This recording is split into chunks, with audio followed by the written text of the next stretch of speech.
Amén. Vamos a abrir, hermanos, la palabra de Dios. Lo hacemos en el libro de Apocalipsis, capítulo número 6,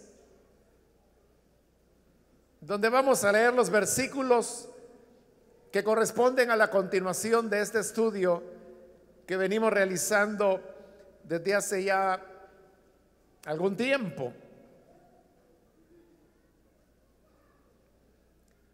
Dice la palabra de Dios en el libro de Apocalipsis, capítulo 6, versículo número 12 en adelante. Vi que el Cordero rompió el sexto sello y se produjo un gran terremoto.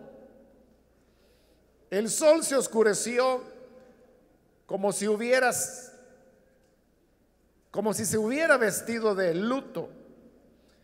La luna entera se tornó roja como la sangre, y las estrellas del firmamento cayeron sobre la tierra como caen los higos verdes de la higuera sacudida por el vendaval.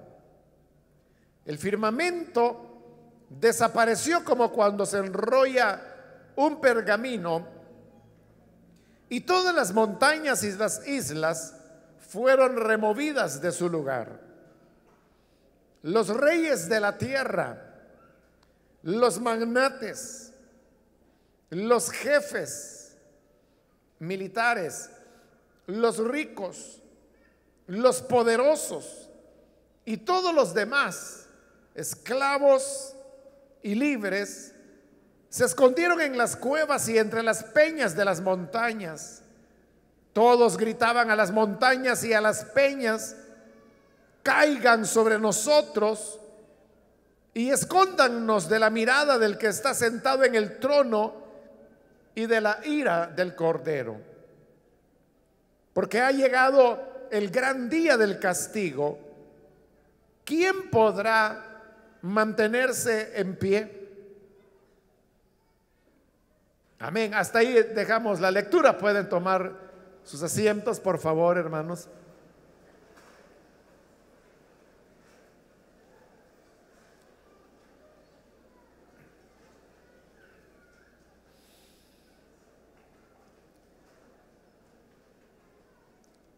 Cuando iniciamos, hermanos, este capítulo 6 de Apocalipsis, inició también el relato de cómo el Cordero de Dios iba rompiendo cada uno de los 7 sellos que cerraban el libro que estaba escrito por dentro y por fuera, y del cual vimos en el capítulo 5 que no fue hallado nadie que fuese digno, ni en el cielo ni en la tierra, de poderlo abrir, hasta que apareció el Cordero, que precisamente por haber sido él sacrificado, fue hallado digno de poder romper sus sellos. Así hemos visto ya cómo el Cordero ha roto 5 de esos sellos. Los primeros 4 corresponden a igual número de jinetes, lo cual vimos en su oportunidad. El quinto sello correspondió a la revelación de los mártires que se encontraban bajo el altar, y los versículos que ahora acabamos de leer hablan de la ruptura de el sexto sello. Después de esto vendrá un paréntesis, que es el capítulo 7, para que en el capítulo 8 veremos la ruptura del séptimo sello y el último de ellos, que al mismo tiempo abrirá el camino para las 7 trompetas que en su oportunidad habremos de ver. Pero repito, estamos con el sexto sello, y nos dice el versículo 12: vi el Cordero rompió el sexto sello y se produjo un gran terremoto. Como resultado que el sexto sello es roto, lo que vemos es un conjunto de fenómenos que se producen en la naturaleza. El primero de ellos, acabamos de leer, es un terremoto, pero luego también se habla, por ejemplo, que el sol se oscurece, que la luna se torna como de sangre, que las estrellas del firmamento caen y que el firmamento mismo desaparece como cuando se enrolla un pergamino. Todos estos elementos que ahí se mencionan son muy característicos de la literatura apocalíptica. Recuerde que el género apocalíptico era un género literario que se utilizaba en la época, no solo en el siglo I, sino que también en algunos siglos anteriores había venido formándose ese género. Y como género literario que es, reunía ciertas características propias, y parte de esas características era el uso de elementos como los que ahí se están mencionando: terremotos, el oscurecimiento del sol, aunque también en los apocalipsis se utiliza la figura inversa, y es el aumento de la luminosidad del sol, que de hecho la vamos a encontrar más adelante en este libro de Apocalipsis. La luna que se convierte en sangre, las estrellas que caen, o sea, todo eso es muy propio del género apocalíptico. Esto significa que no solamente usted lo va a encontrar en este libro, que por su género precisamente se llama Apocalipsis, sino que hay, hermanos, más de 50 apocalipsis que fueron escritos en una época más o menos similar a esta. La mayor parte de ellos son apocalipsis que no tienen una base cristiana, sino que más bien es una base judaica, porque los apocalipsis no es una invención de los cristianos. Los cristianos lo heredaron de la literatura hebrea, especialmente la religiosa, que dio origen a muchas de las escrituras que nosotros tenemos. Lo único original que el cristianismo aportó es el tema de los evangelios. Los evangelios, como los 4 que tenemos nosotros en la escritura, es como una modificación de un género literario que ya existía en la época y que recibía el nombre de vidas. Entonces, ese género, ese relato de la vida de héroes o de personajes destacados era muy común en la época. Por eso se llamaba vidas, porque lo que hacía era relatar las vidas de algunas personas. No eran biografías, era una cosa diferente. Bastantes, diría yo, de los elementos que las vidas tenían fueron retomadas por los cristianos para desarrollar un género propio y exclusivo del cristianismo, que es lo que hoy conocemos como evangelios. Los evangelios reúnen bastantes características del género de vidas, pero no es exactamente eso, sino que es diferente. Por eso se trata de un género diferente. Pero aparte de los evangelios, todo lo demás que usted encuentra en el Nuevo Testamento ya tenía sus antecedentes en el Antiguo Testamento.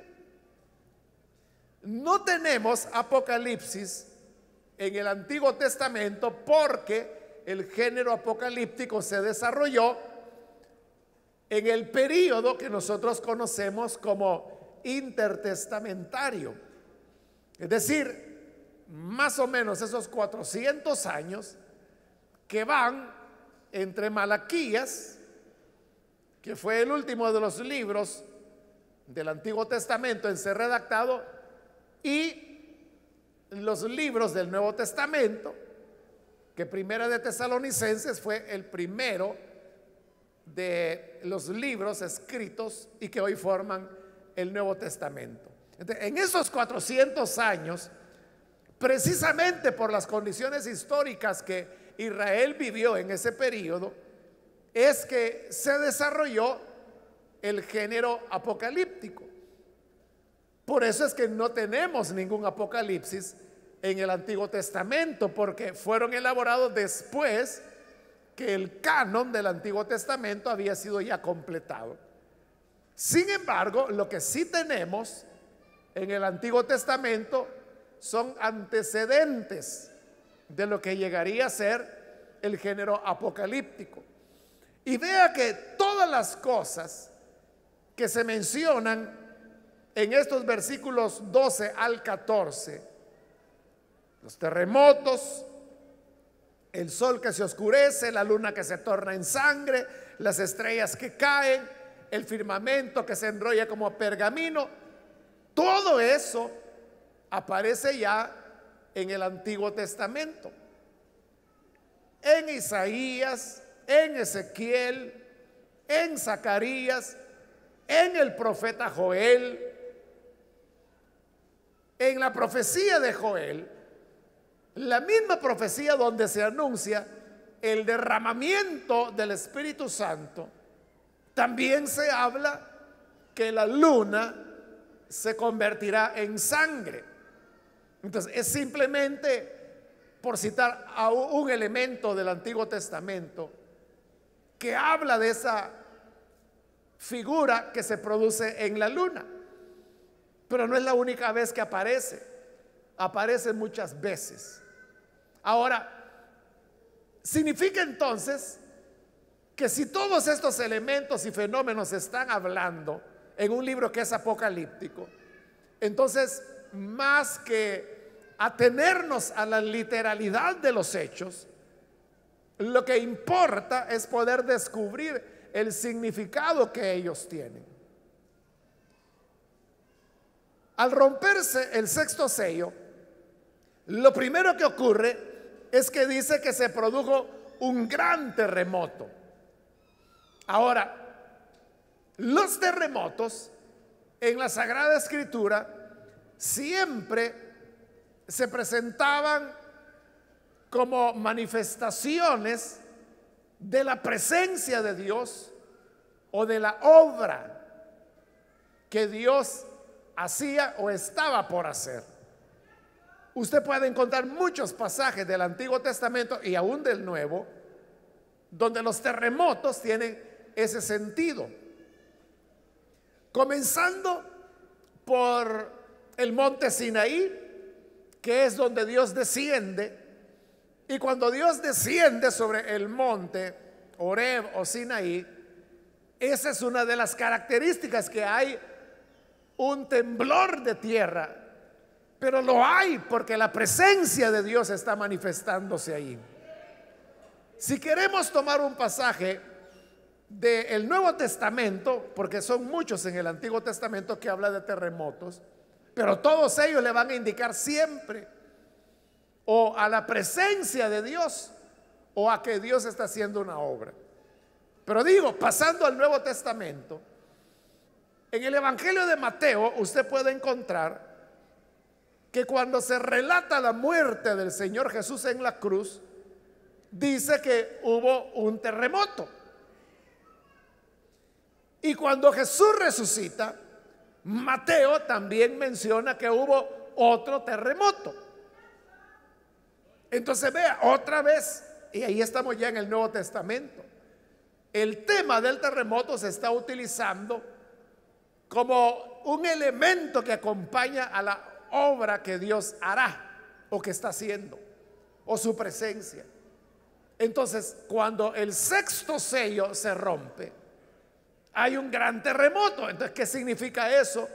Que Dios está por actuar, que Dios está presente. Pero si nos preguntamos por qué Dios está por actuar, no debemos olvidar el quinto sello. Y el quinto sello, recuerde que era los mártires que estaban bajo el altar y que invocaban al Señor haciéndole una pregunta.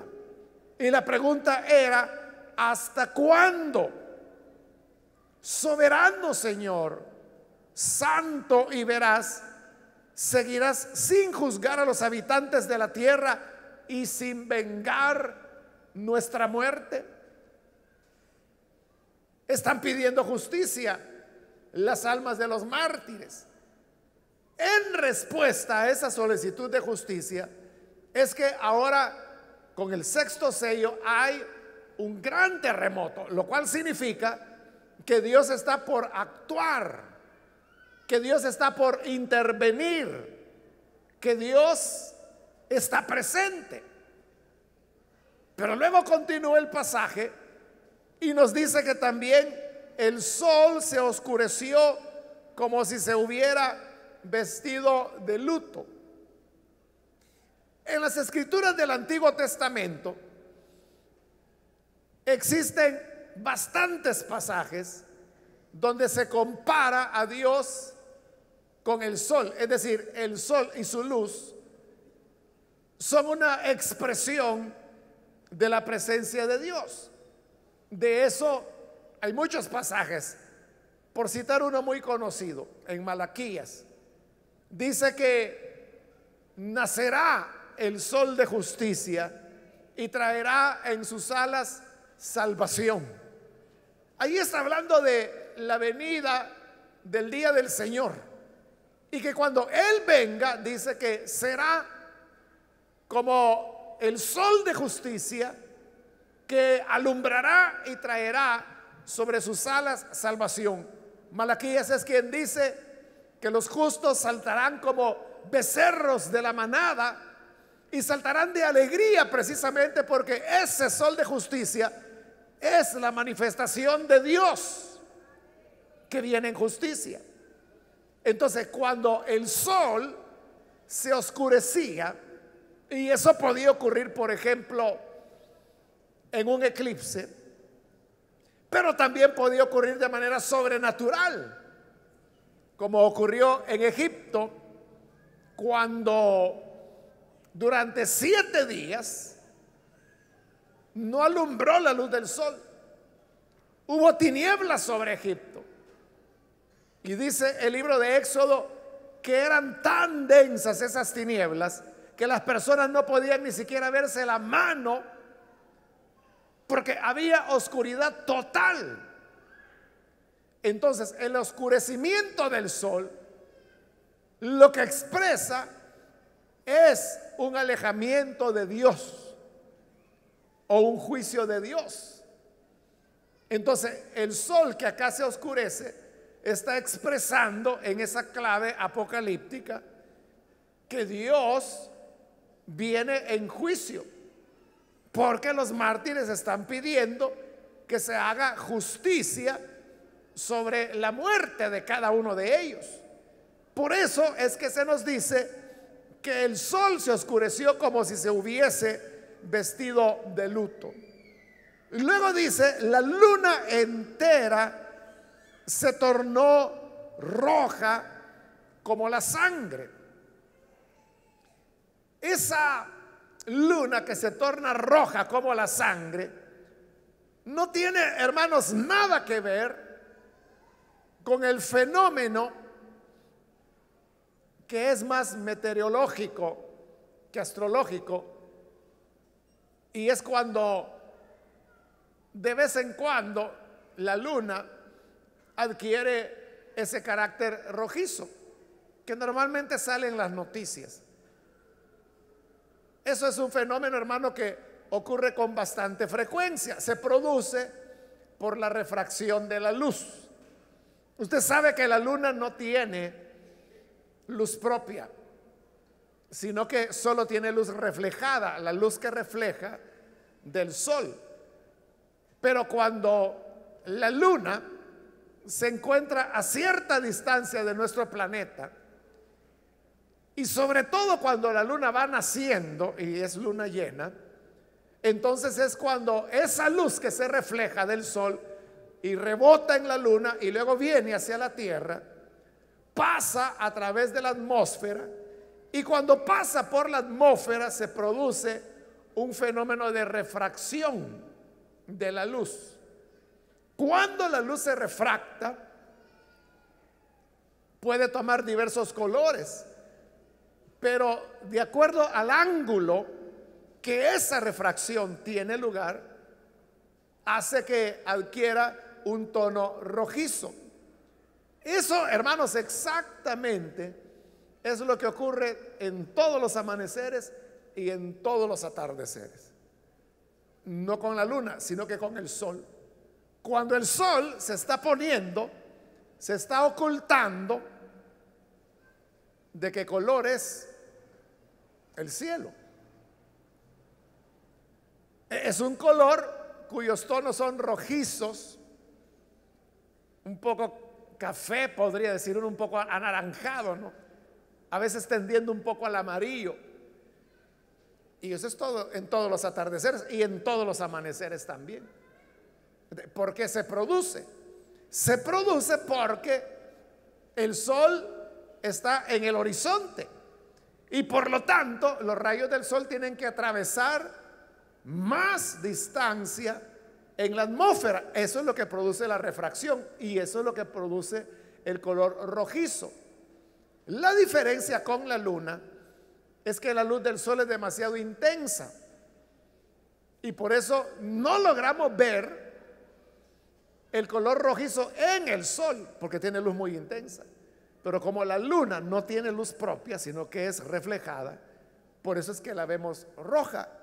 Y como la gente la ve roja, por eso hablan de una luna de sangre. Pero eso, hermano, repito, es algo que ocurre con bastante frecuencia, unas 2 veces al año más o menos.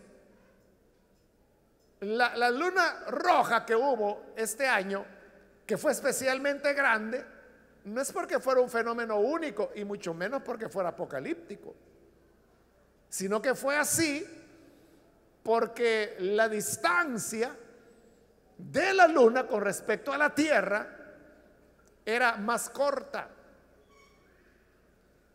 Por eso es de que meses después de la luna roja, no sé si usted escuchó, que se hablaba de la superluna, se decía, porque meses después de la luna roja, la luna había continuado acercándose más y más al planeta.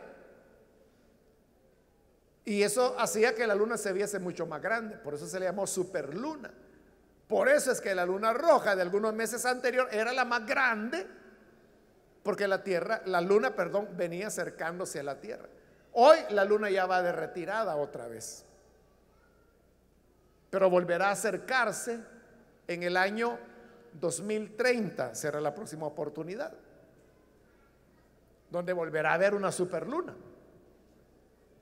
y volverá a haber otra luna roja grande, ¿no?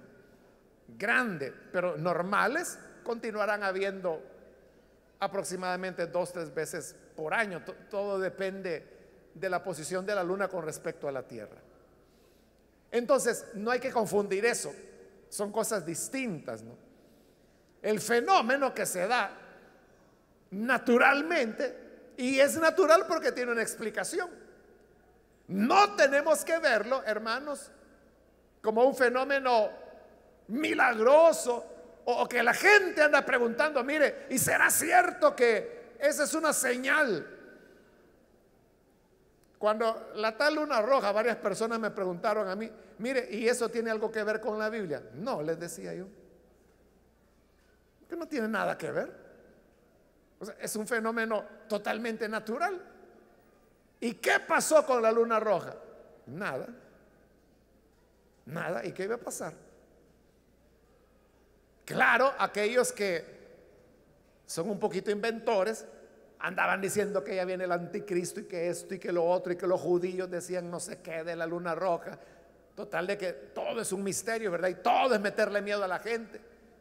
Pero recuerde que el propósito de Apocalipsis no es asustar a nadie. Apocalipsis es un libro de esperanza. Su propósito es darnos esperanza. Y la esperanza fundamental es que el bien terminará triunfando sobre el mal. Ese es el mensaje de Apocalipsis.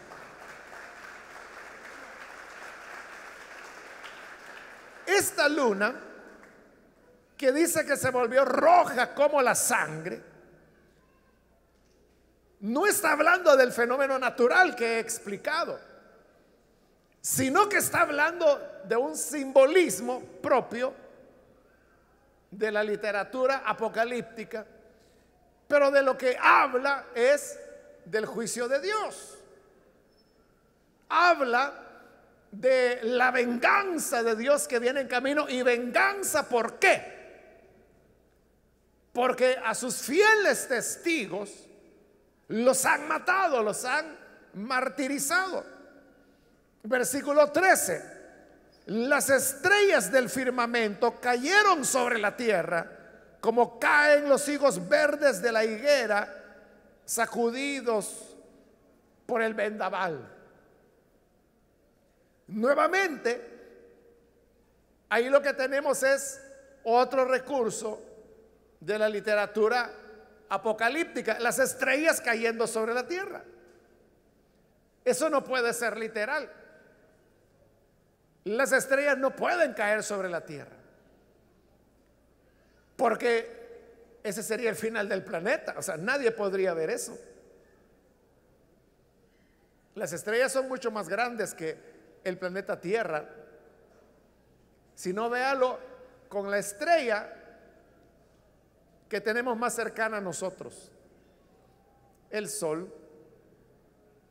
El Sol es una estrella, pero ¿qué ocurriría si el Sol cayera sobre la Tierra? No quedaríamos ni para contarlo, hermanos. Si las llamas solares que se levantan en el Sol, solamente las llamas, son muchísimo más grandes que el planeta entero. Ya no se diga el Sol. Y el Sol, nuestro Sol, es una estrella mediana. Hay estrellas más pequeñas que el Sol, pero son muy pocas. Pero luego, casi todas las estrellas son más grandes que el Sol. El Sol es una miniatura en relación a otras estrellas que son grandes, pero hay estrellas súper gigantes también, que el Sol mismo sería tragado por esas superestrellas. No es posible, las estrellas no pueden caer sobre la tierra. ¿De qué está hablando? Está hablando de lo que popularmente nosotros también llamamos o luceros, y a veces también hay gente que dice son estrellas. Son meteoritos que cuando entran a la atmósfera, por la fricción de ese meteorito con la atmósfera, se vuelven incandescentes, y es lo que nosotros llamamos estrellas fugaces. Pero no son estrellas, son meteoritos. Son pequeños y están cayendo todo el tiempo sobre la tierra. En este mismo momento hay docenas de miles de meteoritos que están bombardeando nuestro planeta todo el tiempo, las 24 horas del día, los 365 días del año, todo el tiempo están lloviendo meteoritos sobre nosotros. Y si usted pregunta, ¿y entonces por qué no nos caen? Porque la atmósfera es el escudo protector del planeta.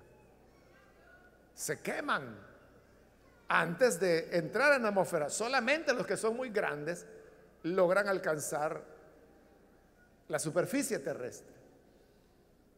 Entonces, de lo que está hablando en realidad es de lo que la gente llama lluvia de estrellas, pero que realmente es lluvia de meteoritos. Pero es el nombre que se les ha dado porque la gente ve similitud entre la luz de un meteorito y la que tienen las estrellas. Por eso creen que son estrellas que están cayendo y no es así. Pero otra vez, más importante que si es literal o no, lo que tenemos que buscar es el significado. Y el significado de lo que habla es otra vez de una intervención de Dios para juicio. O sea, eso es lo que el pasaje está diciendo, que Dios está presente y que Él intervendrá para juicio. Lo hace en clave apocalíptica, pero es lo que quiere decir, que Dios intervendrá. Versículo 14. El firmamento desapareció, como cuando se enrolla un pergamino, y todas las montañas y las islas fueron removidas de su lugar. También Joel habla del firmamento que desaparece. Oseas también lo menciona. Es decir, que no es una idea nueva o que solo esté en Apocalipsis. Se encuentra en diferentes pasajes de la Biblia. El Señor Jesús también lo mencionó en el Evangelio de Lucas. Habló de la luna que se convertiría en sangre, del sol que se oscurecería, de las estrellas del cielo que caerían. Pero Jesús lo que estaba haciendo era utilizar las figuras apocalípticas, porque hay secciones apocalípticas en los evangelios, incluso en las cartas de Pablo. Porque si a nosotros nos parece el género apocalíptico como algo extraño o como algo que quizás no logramos entenderlo muy bien, ellos lo entendían perfectamente bien. Ellos no tenían ningún problema en entender el género apocalíptico. Por eso es que lo usaban, por eso es que Jesús lo usó, por eso es que Pablo lo usó, por eso es que los profetas del Antiguo Testamento comenzaron a aportar elementos que luego se irían juntando para formar el género apocalíptico. El firmamento que se enrolla otra vez está hablando de la intervención de Dios.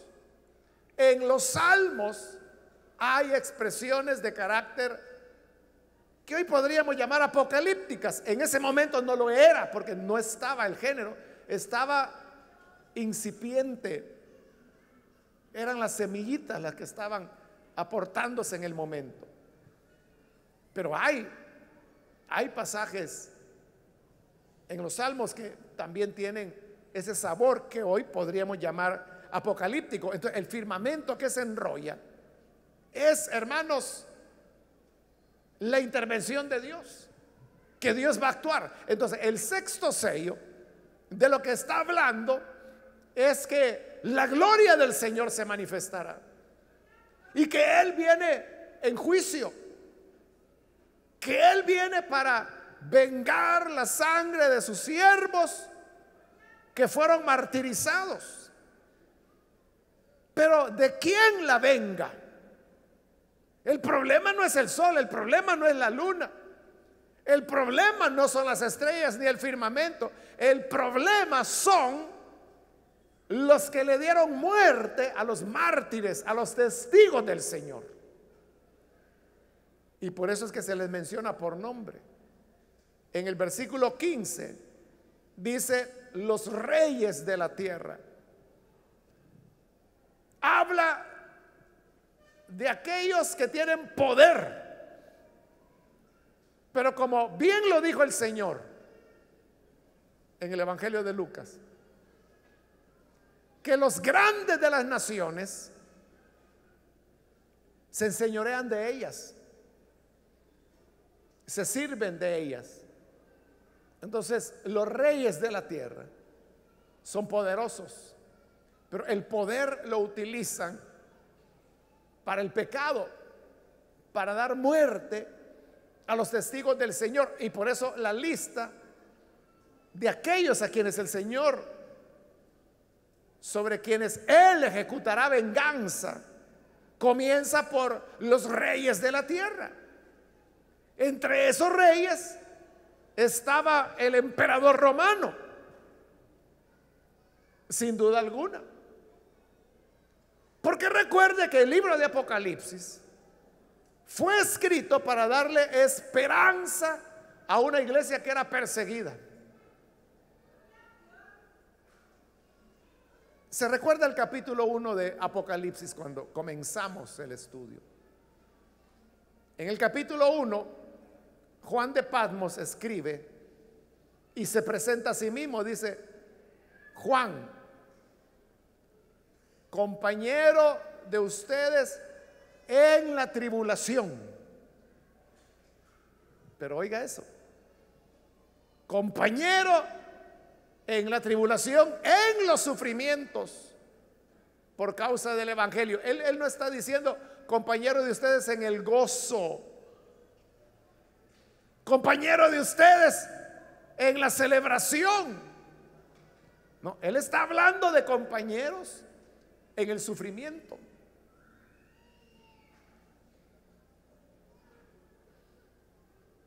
Es decir, era una iglesia sufrida. Los cristianos sufrían y Juan de Patmos era un compañero en ese sufrimiento.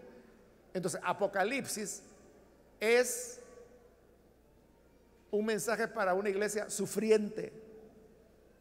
Esa iglesia sufriente es la que ahora se le está diciendo que el Señor viene para hacer juicio sobre los reyes de la tierra. Y uno de esos reyes era el emperador romano, el más importante, porque él era el que gobernaba en toda esa región de Asia, la Asia proconsular, que es donde están las 7 iglesias que estudiamos en los capítulos 2 y 3, y en los cuales es enviada una copia del Apocalipsis. Entonces, los reyes de la tierra son los primeros que Dios tiene en su mira. Pero luego dice los magnates. La palabra magnate se refiere a una persona que es rica, pero muy rica, porque los ricos van a ser mencionados después. Antes de mencionar a los ricos, menciona a los magnates. Entonces, pudiéramos decirlo así, que si un rico es un millonario, entonces un magnate sería un multimillonario. Sería una persona que tiene mucho poder. Y fíjese que es interesante que se le nombra después de los reyes. Los reyes eran los que tenían el más grande poder, pero luego seguían los magnates. Es igual que hoy en día. Los magnates son los que tienen mucho poder. Ellos son los que deciden, por ejemplo, los ganadores en las elecciones. Ellos son los que pueden hacer quebrar a un país si no les cae muy bien la forma de gobernar de quien está al frente en ese momento. El magnate tiene tanto poder que es un poder basado en su riqueza. Es muy rico. Y estos magnates están acostumbrados a que el mundo sea como ellos quieren que sea. ¿Y cómo lo logran? Por el poder que su riqueza les da. Entonces, los magnates están en segundo lugar en la lista. En tercer lugar, los jefes militares. Entonces, los militares también tienen poder. ¿Por qué tienen poder? Porque tienen las armas. Y las armas es un poder real. O sea, eso no es algo imaginario. En estos 3 que se han mencionado, ahí tiene usted los 3 elementos que controlan todos los países hoy en día. el poder político, el poder económico y el poder militar. Normalmente hay un acuerdo entre ellos, casi siempre. Muy rara vez estos poderes se confrontan entre sí. Y el que gana es el más poderoso, ¿no? Pero entonces los jefes militares también son presentados como poderosos, y como poderosos son responsables de dar muerte a aquellos que son los fieles testigos del Señor y que los hemos visto como mártires cuando se abrió el quinto sello. Luego, después de los militares, vienen los ricos.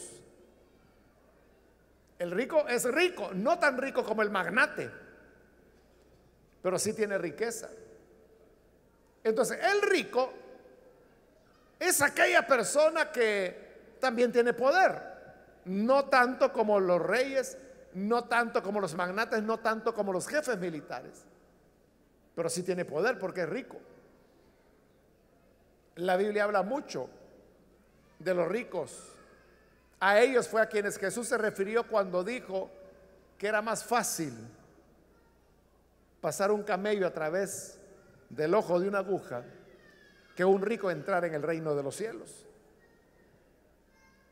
Jesús también se encontró en una ocasión con un joven que era rico, y el Señor le dijo que tomara sus bienes, que los vendiera, los repartiera a los pobres, y luego le dijo: ven y sígueme. Y el evangelio dice que aquel joven se puso muy triste porque tenía muchas riquezas y él no quiso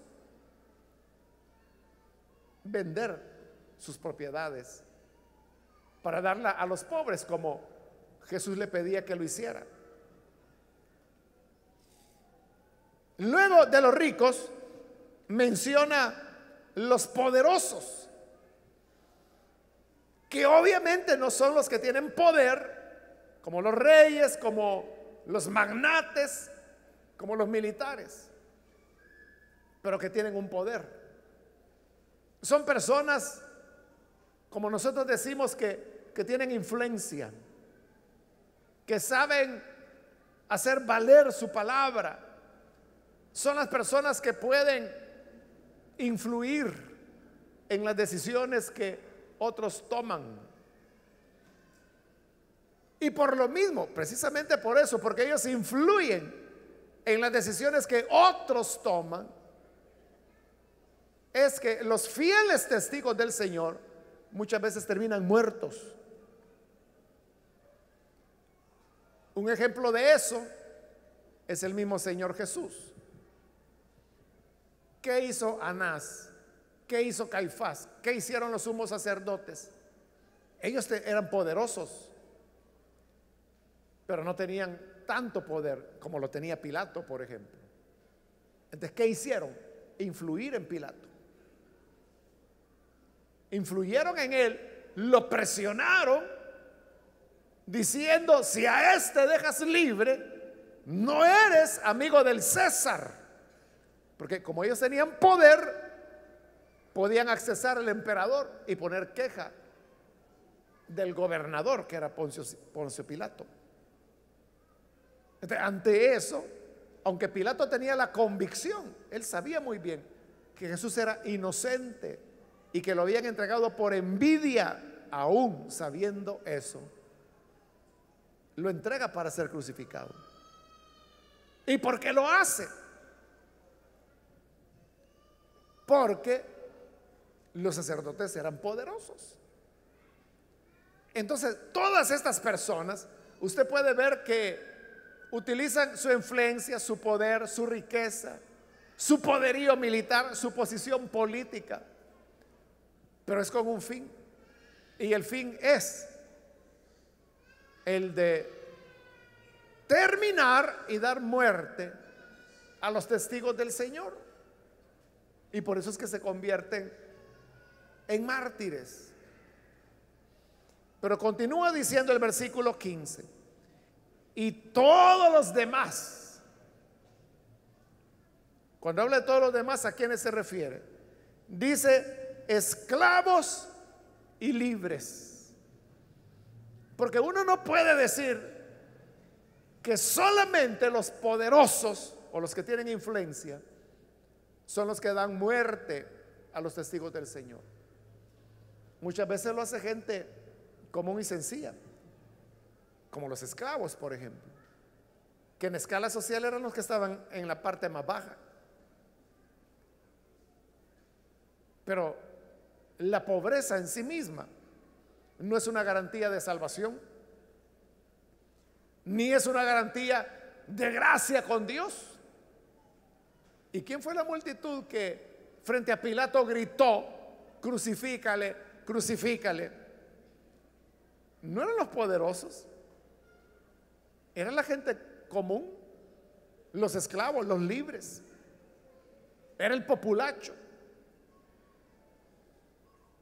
Uno, hermano, puede conocer personas que viven en situaciones de pobreza real, pero son enemigos de Dios. Tienen una dureza del corazón y rechazan el evangelio, combaten el evangelio. Por eso es que la Biblia dice: y todos los demás, es decir, culpables no solo son los poderosos, ellos tienen una buena cuota de responsabilidad, por eso se les menciona primero. Pero luego están los demás, los esclavos y los libres, que aunque tengan una situación de influencia y de riqueza mucho menor o ninguna, siempre son responsables, en muchos casos, del asesinato de los testigos del Señor. Versículo 16: todos gritaban a las montañas y a las peñas: caigan sobre nosotros y escóndannos de la ira del que está sentado en el trono. Precisamente porque el sol, la luna, las estrellas, el firmamento hablan de la intervención de Dios. Ellos saben que Dios interviene y que Dios viene. Por eso es que dice en el 17: ha llegado el gran día del castigo. Es decir, viene el castigo, viene Dios y viene a intervenir trayendo juicio. Y porque trae juicio es que ellos huyen, corren, se ocultan en las cuevas, y dentro de las cuevas dicen a las rocas: caed sobre nosotros y escóndannos de la ira del que está sentado en el trono. Ellos desean estar bajo las rocas. Y por eso es que un comentarista de la Biblia dijo bien: solo hay dos lugares donde tú puedes estar: bajo el altar como mártir, o bajo las rocas como martirizador. ¿A dónde prefiere usted estar? ¿Bajo las rocas de las montañas o bajo el altar del Señor? Pero no hay otro camino, no hay otra opción. El que conmigo no recoge, desparrama, dijo el Señor Jesús. De manera que si estamos con Él, hemos de ir con Él hasta el final, que puede ser el mismo final de Jesús, el martirio. Y si no estamos con Él, terminaremos rogándole a las rocas que caigan sobre nosotros. Pero ¿por qué se fueron a meter a las cuevas? Dice que ellos lo que querían era esconderse. Le decían a las rocas: escóndannos de la mirada del que está sentado en el trono. Siempre el ser humano en su pecado ha querido esconderse de Dios. Desde Adán, cuando pecó contra Dios.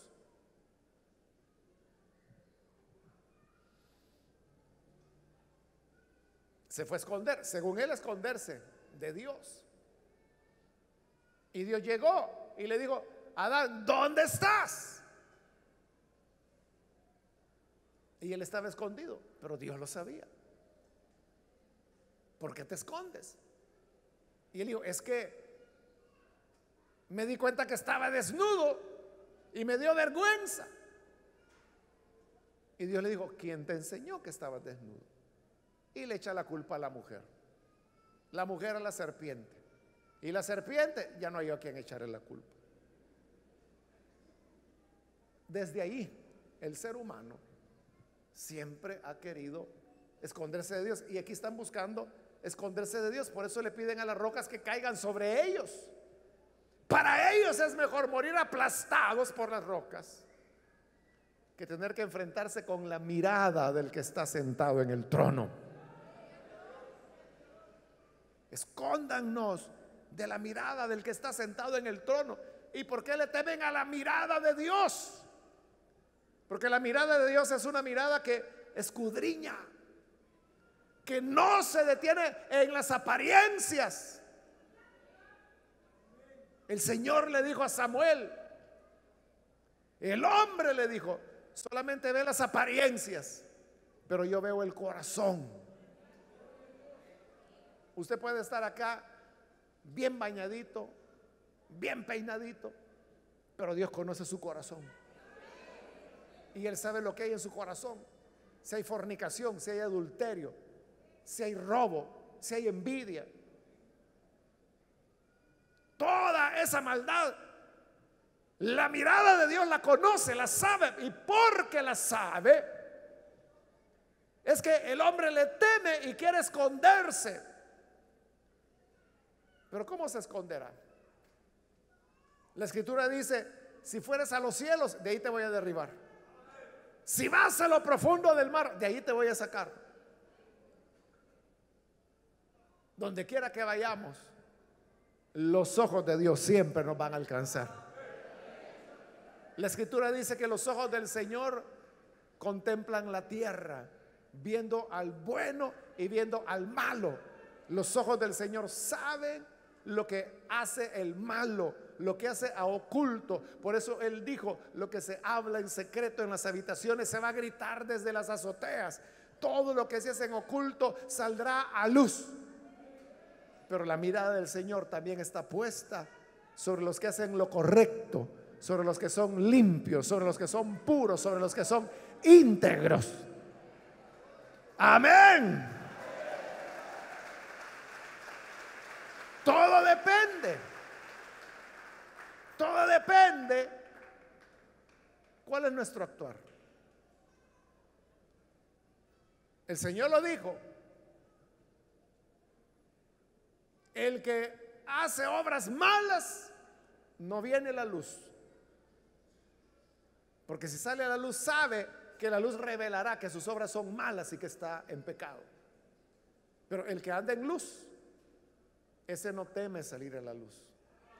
Porque ¿qué se va a descubrir de él? Que sus obras son en la luz y no tiene nada de qué avergonzarse. Pero vea, no solo dice que se ocultaban de la mirada del que estaba sentado en el trono, sino que dice: y de la ira del Cordero. Vea qué expresión esa. La ira del Cordero. El cordero es uno de los animalitos más mansos que hay en la naturaleza.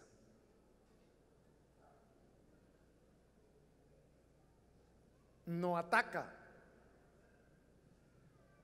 Es muy amigable. El corderito es dulce. Es un animalito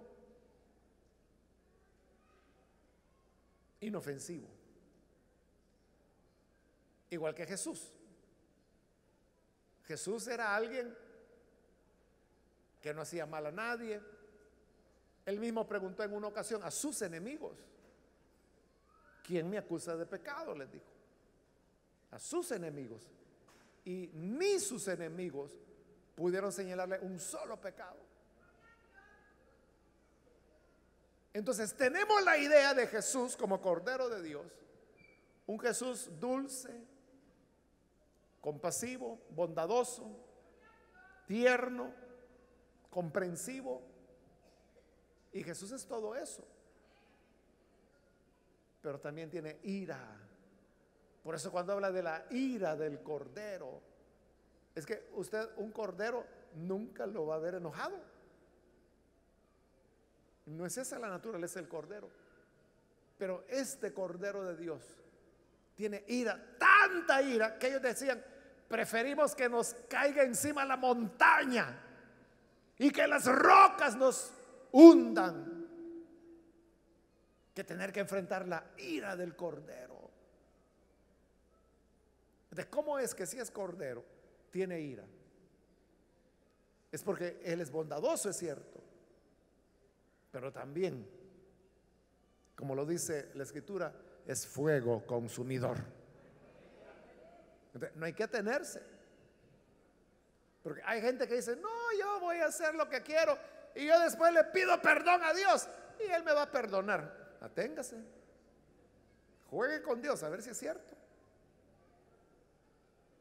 No le vaya a pasar lo que le pasó a Esaú, que cuando quiso arrepentirse, dice la Escritura que procuró con lágrimas el arrepentimiento, pero ya no había oportunidad para él. Y le rogaba a su padre y le decía: Padre, bendíceme también a mí. E Isaac le respondía: ya no puedo, ya la bendición se la di a tu hermano. ¿Y solo una bendición tienes? Sí, solo una tengo. Quítasela a él y dámela a mí. No, no se puede. Y lloró. Hay personas que van a llorar queriendo el arrepentimiento, queriendo que el Señor les toque para volver a sus caminos, y no les tocará. Al contrario, la ira del Cordero estará contra ellos. Y eso es terrible.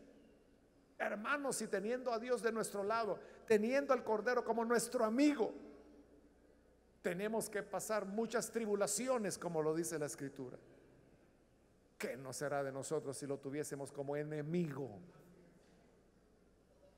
¿Qué prefieres tú? ¿El amor y la compasión del Cordero o la ira del Cordero? Y el versículo 17 termina: porque ha llegado el gran día del castigo. ¿Quién podrá mantenerse en pie? Eso de mantenerse en pie hace referencia, hermanos, a los juicios que se hacían en la época. Cuando el juez ya había examinado un caso e iba a dictar sentencia, la persona acusada tenía que estar en pie frente al juez. El juez podía declarar inocente o culpable, pero si el juez declaraba es culpable, en el momento que el juez decía culpable, detrás del acusado habían soldados que, si el juez decía culpable, lo que hacía es que le golpeaban atrás de la rodilla. Le hacían lo que los salvadoreños llamamos cutacanía. Entonces, claro, y le daban con ganas acá, en ambas rodillas. Entonces, ¿qué ocurría? Las personas caían al piso, porque habían sido declarados culpables, y de ahí venía la pena que les impusieran. A eso se refiere aquí cuando dice: ¿quién podrá mantenerse en pie? ¿Quién podrá mantenerse en pie ante la ira del Cordero si todos son culpables? Ya se dijo, se buscó alguien que fuera digno en el cielo y en la tierra, y no fue hallado digno ni uno. Por eso Juan lloraba, hasta que un anciano le dijo: mira, no llores, Porque si hay uno digno, es el Cordero que fue inmolado. Pero aparte de él, todos somos culpables. ¿Y sabe por qué nosotros nos mantenemos en pie? Porque Jesús llevó nuestros pecados.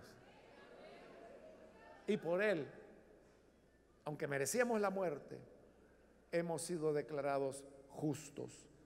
Por eso es que el apóstol Pedro dice: el justo por los injustos. El que era sin pecado fue hecho pecado para que nosotros, que éramos los pecadores, ahora seamos justicia de Dios en él. ¿Quién podrá mantenerse en pie? ¿Quién podrá estar en pie ante la ira del Cordero, ante la mirada del que está sentado en el trono? Nadie.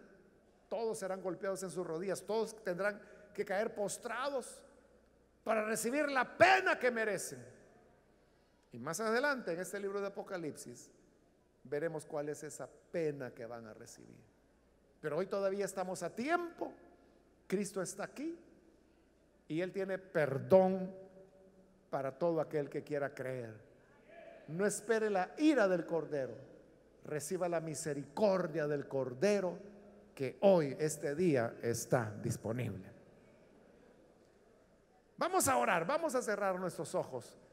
Y yo quiero invitar a las personas que todavía no han recibido al Hijo de Dios como su Salvador. Si este es su caso, yo quiero invitarle para que usted no deje pasar esta oportunidad y pueda creer en el buen Salvador. La mirada de Dios, la mirada de aquel que está sentado en el trono, escudriña todas las cosas. Él ve el corazón, Él no ve la apariencia. Usted se puede vestir religiosamente, usted puede utilizar una Biblia gigante si quiere, pero Dios ve el corazón.